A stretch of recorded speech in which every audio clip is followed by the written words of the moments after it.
વડોદરા શહેરમાં ગોત્રી તળાવ બાદ સમા તળાવમાં પણ માછલીઓના સામૂહિક મોત. વડોદરા શહેરમાં પર્યાવરણ અને જળચર જીવસૃષ્ટિ સામે ચિંતાજનક સ્થિતિ સર્જાઈ છે. ગોત્રી તળાવ બાદ હવે સમા તળાવમાં મોટી સંખ્યામાં માછલીઓના મોત થતાં સ્થાનિકોમાં ચિંતા અને રોષ ફેલાયો છે. આ તળાવ કિનારે મૃત માછલીઓ જોવા મળતા સમગ્ર મામલે અનેક સવાલો ઊભા થયા છે. પ્રાથમિક માહિતી મુજબ તળાવના પાણીમાં ઓક્સિજનનું પ્રમાણ ઘટી જવાથી માછલીઓના મોત થયા હોવાની આશંકા વ્યક્ત કરવામાં આવી રહી છે.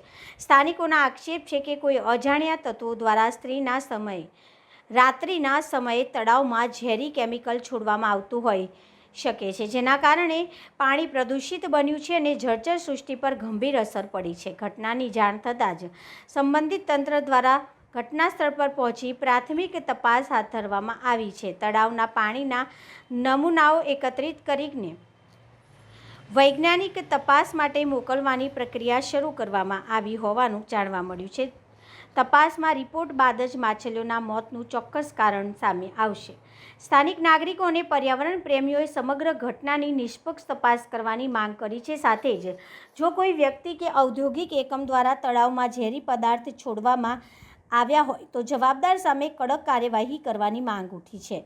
સમા તળાવમાં માછલીઓના મોતની ઘટના એ ફરી એકવાર શહેરના જળાશયોની સુરક્ષા, પાણીની ગુણવત્તા અને પર્યાવરણ સંરક્ષણ અંગે તંત્રની કામગીરી સામે સવાલો ઊભા કર્યા છે. હવે સૌની નજર તપાસના પરિણામ અને તંત્રની આગામી કાર્યવાહી